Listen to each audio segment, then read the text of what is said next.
Welcome to Historical Drama with the Boston Sisters.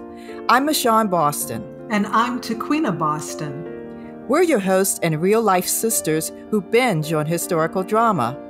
We'll talk about films, fictional adaptations, and dramatic series as windows to the past and mirrors of the present. So fill your teacup or mug with your favorite sip as we explore what's fact, what's fiction, and the so what on historical drama with the Boston Sisters.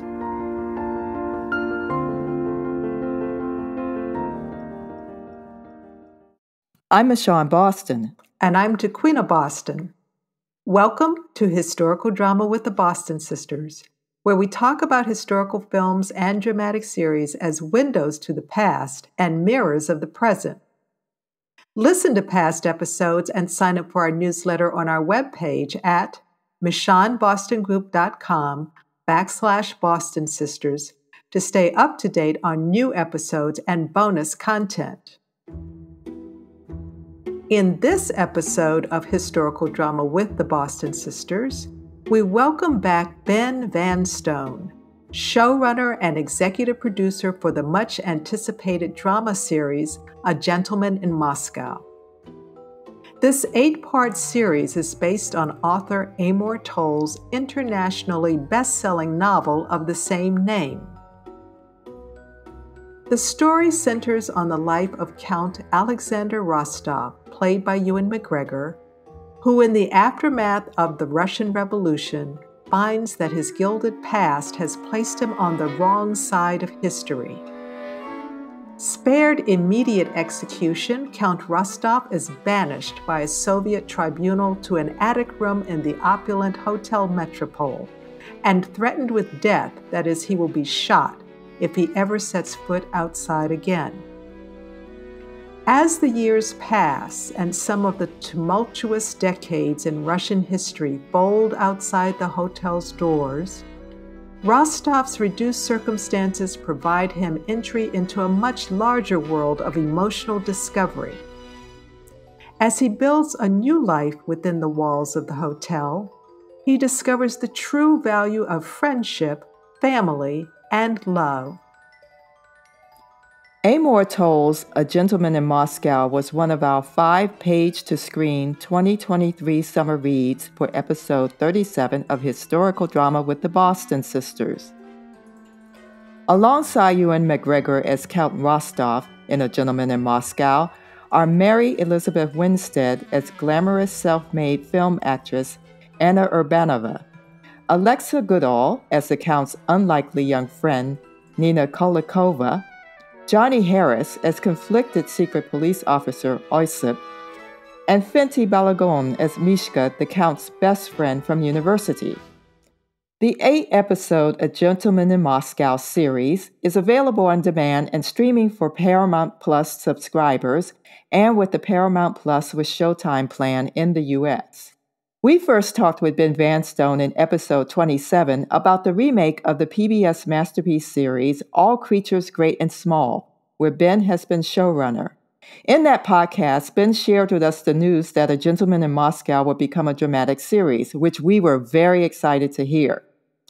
Ben's other TV credits include the adaptation of Laurie Lee's novel Cider for Rosie for the BBC, The Borrowers for NBC and the BBC, The Last Kingdom for BBC Two and Netflix, BBC's Merlin, which was also broadcast in the U.S. on NBC. Ben was also a co-executive producer on The English Game for Netflix. Ben, we're so excited to have you back on Historical Drama with the Boston Sisters and to talk about A Gentleman in Moscow, which when you announced it in the last podcast, we were already saying he's got to come back. He's got to. Yeah, it's back. great. It's great to be here again. Good to see you. And you've captured in this series all the emotion and spirit of that book. I mean, yes. This was definitely everyone. If you're going to subscribe to Paramount, do it now. For A Gentleman in Moscow. This is the series to do it for. Oh, great! And they're not paying us to say that. Yeah, right.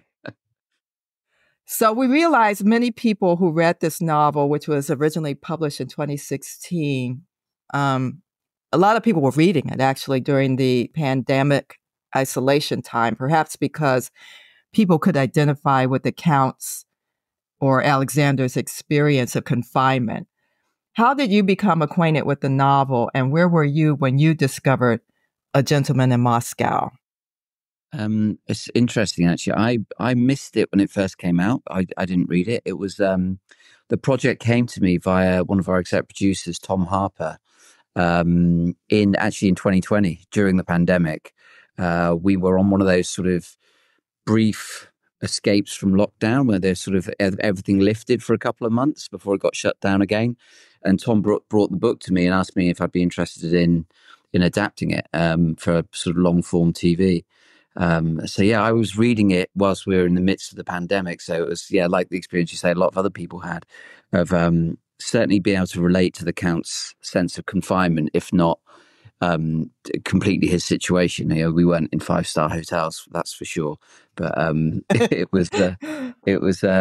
certainly spoke to me then. I just thought it had this sort of incredible spirit and humanity to it, which really captivated me and really drew me in to want to sort of do the adaptation. But, we weren't in 5-star hotels, but we adopted as he did or adapted. Yeah. And those little joys, such as like the honey and toast and coffee. I mean, I might start doing that actually. It just seems so special. And you could just, the way Ewan McGregor interprets that, just eating definitely. The honey. I actually got a coffee grinder. So I could do a hand coffee grinder, so I could do my own beans, trying to be sort of more the Count in the mornings, more mindful. Fascinating. I did too.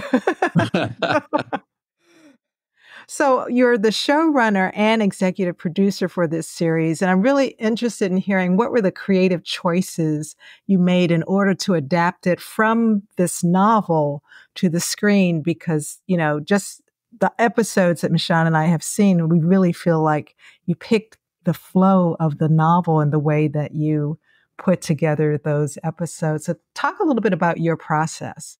Yeah, I mean, it's a completely different contract that you have with an audience member of a TV show than you do with a book. A book, you could read the whole thing in one go, or you could read 10 pages and put it down. So it's a quite different contract in that you need to deliver, an episode's worth of story that holds the audience for that length of time, as well as sort of delivering the longer narrative arcs that are there in the novel. And it always struck me that I wanted to keep the same feel of the novel as it moved through time, and keeping those time jumps and allowing the audience to catch up, just as Amor does with the in the novel, where you arrive back and it's sort of 6 years later. And he has sort of quite a clever structure, and it's almost like a concertina, and it sort of time goes quicker. There's greater time jumps in the middle, and then at the end it sort of squashes down again, and at the beginning it's the same. So I wanted to mirror that with the episode construction. And then it was, working with, I always felt that it had a fairy tale quality to it, that book. It's sort of, it has a sort of a magic to it, which it isn't as far as sort of magic realism, because it is still grounded in reality. But I wanted to make sure we captured a spirit of that within the writing and the way we made it. And that was sort of, I worked sort of closely with our director, Stan Miller, and together we sort of came up with this approach. And our designer as well, actually, Victor Malero, he lent into the idea of it being a fairy tale, and the hotel as a bit of a labyrinth that we sort of explore through the 8 episodes. And the other big sort of choice was about how we handled history. And, the novel has this sort of almost sort of like a ironic other narrator who is sort of describing historical events alongside the main body of the novel. And it has this really interesting effect which just sort of bleeds into the story rather than it being overall the story, it taking over too much. And so we really wanted to make sure we kept a sense of that as well. So through the series, we get these sort of little moments of significance in Russian history which come in through the doors of the hotel, but it's always sort of noises off rather than it being right at the heart. It does sort of pop its head up at some points, more often, in a more sort of prominent way, but in general, it's just there bubbling alongside our story rather than overtaking it. Yeah, we heard Amor Towles at the National Book Festival in DC, and he described the way he uses history like a Chekhov play, interestingly, and where he talks about like the cherry orchard is just like this background. It's talked about, and that's how he sees history as well. It's the background, but it doesn't overtake the drama. The drama is really what happens between the people. Exactly, yeah. And speaking of that, one of the things I noticed in the series is that there's much more emphasis on the relationship between Alexander and his university friend Mishka. Could you talk about some of the ways that you, maybe for dramatic purposes, made some adaptations and adjustments in the drama? Certainly. I mean, with the novel, you can have, first of all, it's very sort of myopic and Count focused. We experience the world through very much with the Count. Rather than it being too broad a canvas. And with the structures of the novel, you could almost have Mishka's narrative just sort of sits alongside as a subplot, which almost comments on it and is like the mirror image of the Count in many ways alongside his story, rather than it being truly connected to it. And what I really wanted to do was bring Mishka's story right into the heart of our narrative and that friendship with the Count, and sort of think about how knotty we could make that so we could explore his character properly within the confines of the hotel with the Count. Yeah, that was beautifully done. Yeah, he's great. So Fenty's such a wonderful actor. Well, speaking of Amor Towles, and we, as Taquina mentioned, we did see him at the National Book Festival. I talked with him. He's very good with email. So yeah, we've talked with him since then. How much was he involved in the development of the series? I know he was very happy when I talked with him about how the series was going. So just to let you know. Yeah, no, it's been like, Amor's such a gent. It's unsurprisingly. Sorry, can you hear that? My dog is. We remember your dog. Yeah, she's having a bad dream at the moment. We keep the dogs. Yeah. Okay. Keep the dogs in. So I'll start that again. Amor was just incredibly generous with us right from the outset. He had, I think, the novel already had it had its own life before we got involved, and he enjoyed that. And then I think there was an attempt to adapt it before I came on board. So I think he'd already been through quite a long process when I appeared. And he was great. He just kind of let us get on with it, and very helpful whenever we sort of contacted him or sent him scripts. He would give us the odd note without being, he was never precious about it. He was sort of understood that it had to become something else. And I think he trusted us that we were, determined to make sure we captured the spirit of his novel. It was always about honouring that wonderful book. And it's been lovely to actually hang out with him more since we've got it done. Everything happened so quickly on this show, particularly with the writers' strike that cropped up, which meant that the writing process had to become very fast. So there wasn't a great deal of time to bounce things back and forwards, but he's been incredibly generous and wonderful throughout, actually. Yeah. Well, one of the things that we both really appreciated is in this casting, it's like it's so diverse. It's diverse racially, ethnically, even in terms of nationality, not just in the casting of the actors, but even in the hotel staff and the clientele. So how much were you involved, Ben, in casting this series? Did you have any input? Did you do any collaboration with the casting director as you were creating the story?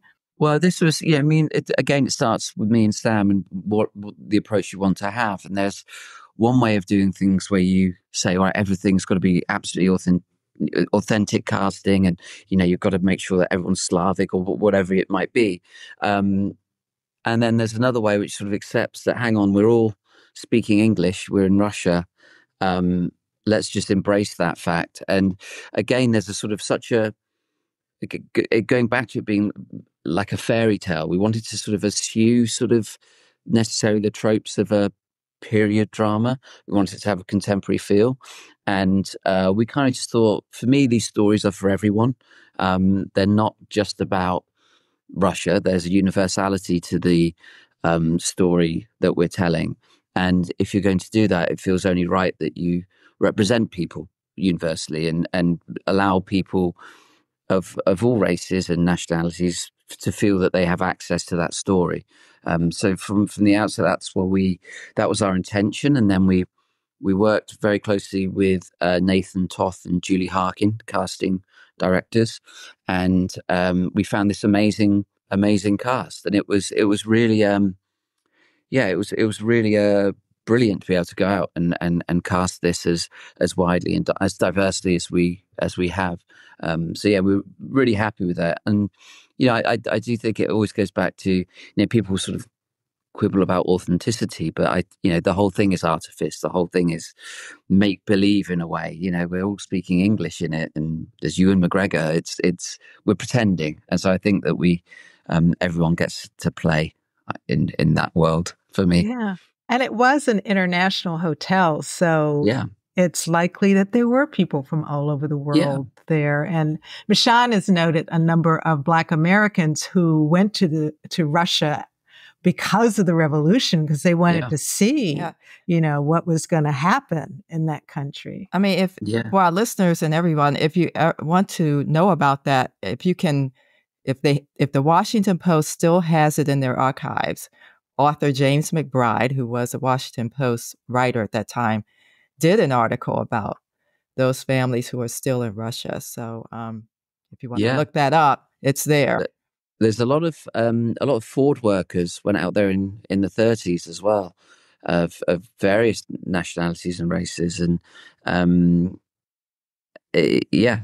because they were sort of opening the doors to the West and trying to bring in more manufacturing and offering jobs to people to go and travel over. And there's a lot of jazz musicians as well traveled there. Right. So I think and poets as well. So it was a real mix of people arriving in Russia at that time in the 30s, and then it all sort of changed again. But it's a really fascinating time in history. I'm going to ask kind of an industry question. I know that a lot of the people in the cast may be unfamiliar to U.S. audiences. Was getting Ewan McGregor key to making this series run? Yeah, I mean, I think to ask.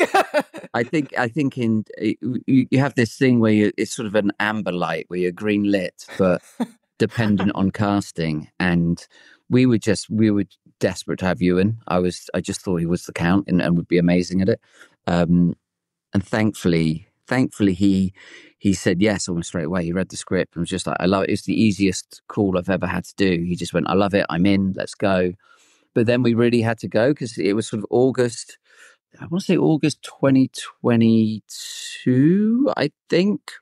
When did we shoot it? Last year. Yeah, August 2022. But he had to start shooting by February. And we didn't have anything. We didn't have a production designer. We didn't even have a producer at that stage. We just had the scripts, the first two scripts.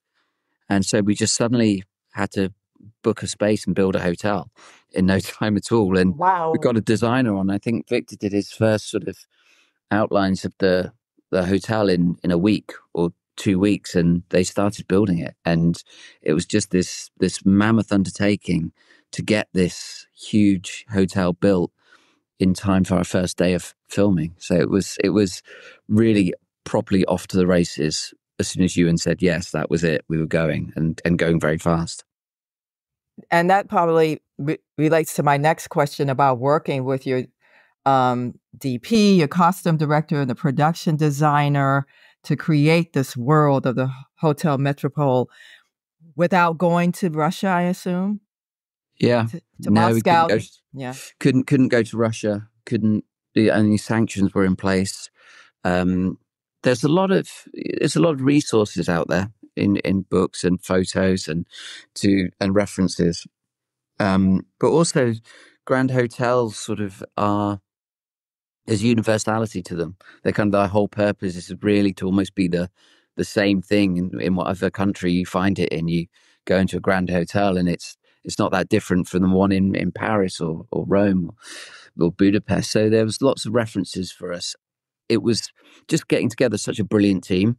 And, Sam Miller, director and also exec producer on it, was such a important person in that role as well, in pulling together the costume design, the production design, the makeup. I mean the job that Jackie Fowler did on makeup as well is really incredible. It's a very subtle thing throughout. It was always, we wanted to, so from episode to episode you wouldn't really notice him changing that much, but if you were to look at the Ewan in episode 8 and put it next to the Ewan in episode 1, you'd go, whoa, that's a big difference between the two. But it's very subtly done throughout. So yeah, it was getting all these great people together, and all of them, we were so lucky in that all of them loved the material so much, and were desperate to do it. We got really great people who were really enthusiastic and delivered for us. And actually, I wanted to add the opening titles. Who decided Kadinsky was going to be that inspiration? I was like, oh my God, where's my modern art book? I remember this. That was, me and Sam and I always felt that the titles had to offer something different and a different flavor to everything else. It's already quite a rich show, but we didn't want to do too much with it. But we just wanted to find something that was emblematic and interesting and beautiful and spoke to the period. And then we found this sort of, a lot of this Russian 30s art, expressionistic art, that was an impressionistic as well, that just really spoke to us. And we gave the brief to Matt Curtis, our title designer, and he just delivered what you kind of see there is kind of what he delivered. He sort of created this beautiful thing that was just wonderful. And then Fede put the music on top of it. Fede Jusid, our composer. Wow. So the series opens in 1922 and carries us through to 1957, I believe. And, there's this, the revolution has happened. The Count, of course, has to realize, oh yeah, the world has changed. In fact, they say, we don't call you Count anymore. Forget about the honorifics. You're Alexander. And of course, for the revolutionaries, it's like, wow, it's going to be different. The world is going to be ours. It's going to forget all that aristocracy stuff. The people are going to have a better life. Not so much. So as you think about it, what is this story telling us about change and the human condition around adapting to change? Because we're kind of living through a very disruptive, chaotic, we don't know what's going to happen time as well. So how do you think this series speaks to that? Yeah, I think for me, it's got to be how important the human spirit is in a way, and how our humanity in the face of great adversity and change, how we've got to keep our sense of humanity and hope and spirit alive. And I think that's what it is for me, that even in the toughest times, that you can endure through friendship and love and kindness, and those relationships that keep us going through the harder times. That for me is what really spoke to me about the story. Yeah. We talked about the friendship between Alexander and Mishka, but also what you just said made me think about the kind of interesting friendship between Alexander and Osip. Yeah. Yeah. That's one of my favorite relationships, that one. It's, again, that sort of started from the novel, and you meet Osip quite late on in their relationship in the novel. That have been sort of, the Count and he have been spending time together, and he's already sort of, his harder edges have sort of been softened. And I thought it'd be really interesting to understand, to be a sort of a colonel as he is in the secret police, who would you have been before that? And how do you get to this place where you're sort of in a cozy relationship with an aristocrat? I don't think we ever get as fully cozy as the novel does between them. It has that edge and that difficulty between them.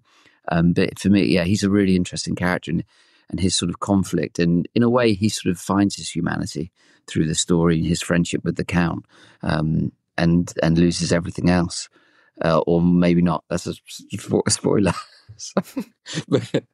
We cut that out. So yeah, that's a great relationship for me. And Johnny Harris is wonderful in that part as well. And I do want to make also, because the whole story is about relationships and the importance of community. And crossing boundaries and borders. Yeah. So we in America, we always have to have the love story. Okay, so let's talk about Anna just a little bit. But I really like the way Anna not just evolves, but that whole relationship, because it's very contemporary. I think a lot of people can relate to it, but there's some grounding to it as well. Yeah. Between Alexander and Anna. Yeah, I think they're great together. It was such joy to write for those two.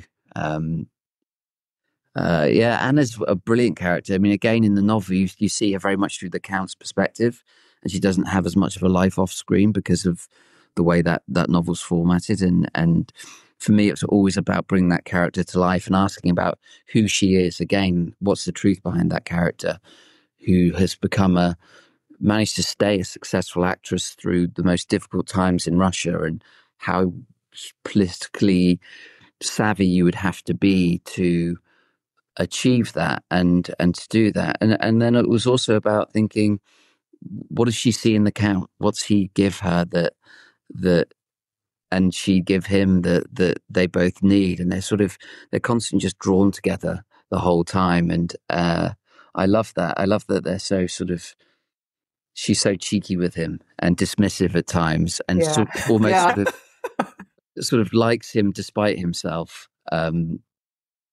But yeah, it's a great fun relationship to write.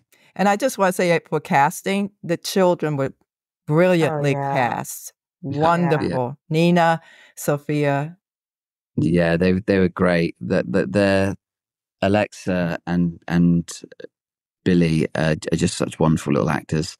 They've already got a CV as long as my arm. The pair of them, they're so professional as well. You would not believe how it just looks like they're just being kids, but they're not. They're genuinely working on the beats and acting. And and seeing little Billy and Ewan together, particularly at times, their relationship was they spent a lot of time together in that episode.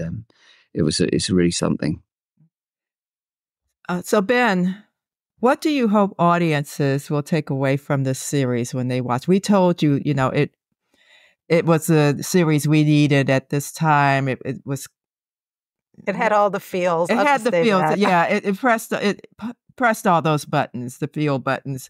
What do you hope audiences will take away? I mean, certainly that. I mean, I think that again, we were really keen to make something that lacked cynicism, that just was, wore its heart on its sleeve, and played out the big emotions as they should be, rather than in a restrained way. And I don't think there's much TV out there at the moment that does that. I think there's a lot of very cool shows and a lot of, big driving narratives, with the murder plots or mysteries or whatever. Something that is all about relationships at its heart was something we wanted to really determine to make. And so, I want people to sort of hopefully go away feeling a little bit better about the world, and having a celebration of the human spirit, I suppose would be a way to put it. And that's what we hope they get from this. Well, that's definitely something we hope for. Ben, thank you so much for joining us again to talk about this wonderful series, the 8-episode A Gentleman in Moscow series, which is currently available on demand and streaming for Paramount Plus subscribers, and with the Paramount Plus with Showtime plan in the U.S. Fees will apply. You can purchase the book A Gentleman in Moscow and other titles related to this and past podcasts from our affiliate bookstore. Visit the website at michonnebostongroup.com/Boston Sisters and click on the bookstore link. When you buy a book, you support our podcast production and independent booksellers. We invite you to share this episode of Historical Drama with the Boston Sisters with someone you know who would enjoy the conversation. Subscribe to Historical Drama with the Boston Sisters and enjoy past episodes wherever you listen to your favorite podcast. If you listen to the podcast on Apple, please leave a review. If you're listening on Spotify, give us your 5-star rating. Sign up for our newsletter to stay up to date on future episodes and bonus content. You can also write us at podcasts@michonnebostongroup.com. Like and share historical drama with the Boston Sisters on your social media. This is Michonne Boston. And this is Tequina Boston. Thank you for listening.